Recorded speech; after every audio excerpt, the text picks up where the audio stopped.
কিশোরগঞ্জের পাকুন্দিয়ায় ব্যতিক্রমধর্মী এক হাডুডু খেলার আয়োজন করেছে এলাকাবাসী। শ্বশুর বনাম জামাই এই খেলা দেখতে উপজেলার মজিদপুর গ্রামে তৈরি হয় উৎসবমুখর পরিবেশ। শুক্রবার বিকেলে মজিদপুর গ্রামের মাঠে খেলাটি অনুষ্ঠিত হয়। খেলায় শ্বশুর পক্ষ ও জামাই পক্ষ আলাদা দুটি দল হিসেবে অংশগ্রহণ করে। জমজমাট লড়াই শেষে 2-1 পয়েন্টে জয়লাভ করে শ্বশুর দল। খেলা আয়োজক কমিটির সদস্য সজীব মিয়া জানান, এমন আয়োজনে শুধু বিনোদনই নয়, পারিবারিক সম্পর্কেও মিলে ভিন্ন মাত্রার বন্ধন। সমাজে সৌহার্দ্য বাড়াতে ভবিষ্যতেও এ ধরনের উদ্যোগ গ্রহণ করা হবে বলে জানান তিনি। এলাকাবাসী জানান, এমন ব্যতিক্রমধর্মী খেলা গ্রামীণ ঐতিহ্য ও পারিবারিক সম্পর্ককে আরও সুদৃঢ় করে।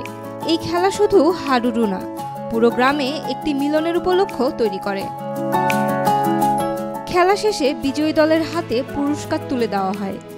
অনুষ্ঠানে উপস্থিত ছিলেন বুরুদিয়া ইউনিয়ন জামায়াতে ইসলামের আমির মাওলানা আমিনুল ইসলাম, সেক্রেটারি জোবায়ের আহমেদ, 11 সিন্দুর ইউনিয়নের জামায়াতে ইসলামের আমির মুখলিস উদ্দিন আকন্দ, সেক্রেটারি আব্দুস সামাদ, জেলা শ্রমিক কল্যাণ ফেডারেশনের ত্রাণ ও কর্মসংস্থান সম্পাদক জিয়াউর রহমান, ইসলামী ছাত্র শিবির কিশোরগঞ্জ জেলা সেক্রেটারি ফকির মাহবুবুল হক, পাকুন্দিয়া উপজেলা খাসা ইসলামী ছাত্র শিবির সভাপতি আকরাম হোসেন প্রমুখ।